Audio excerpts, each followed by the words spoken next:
Do'stlar, bugun sport Atlantada xabaringiz bor. Ayni kunlarda dunyo e'tibori Amerika Qo'shma Shtatlari, Meksika va Kanadaga qaratilgan.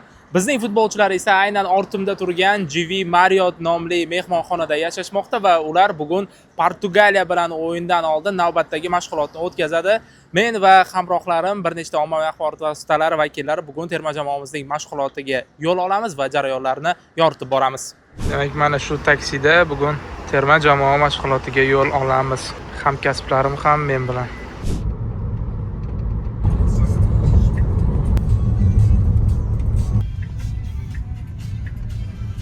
Do'stlar, biz Atlanta United klubining mashg'ulot bazasiga yetib keldik. Bugun terma jamoamiz Portugaliya bilan o'yin oldidan navbatdagi mashg'ulotini aynan mana shu bazada o'tkazadi.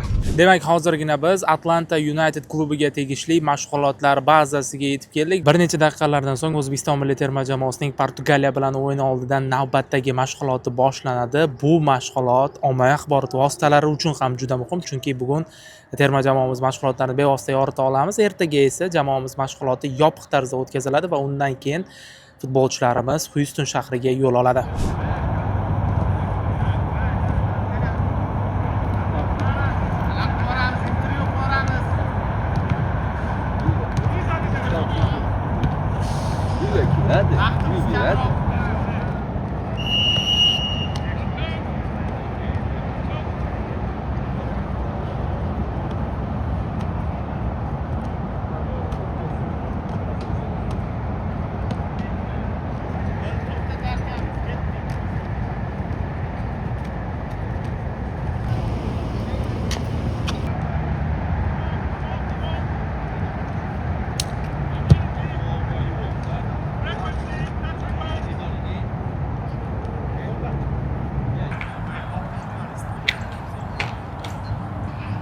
To'g'ri, birinchi o'yin sal nima deydi, o'ziga xos hislar bilan boshlandi.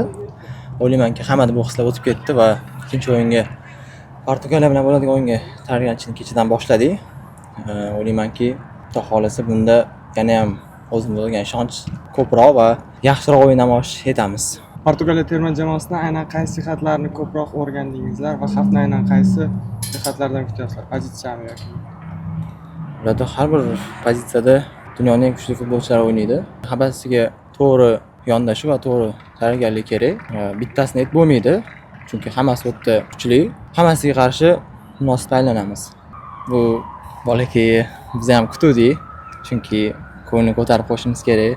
Bilamiz, xafa qildi. Bitta bu bolani emas, ko'pchilikni. Xudo xolasa keyingi o'yinda harakat qilamiz xursand qilishga. Jamoada o'zi ishonch qay darajada hozir Portugaliyaga qarshi o'yinda? Yuqori darajada. Yuqori darajada.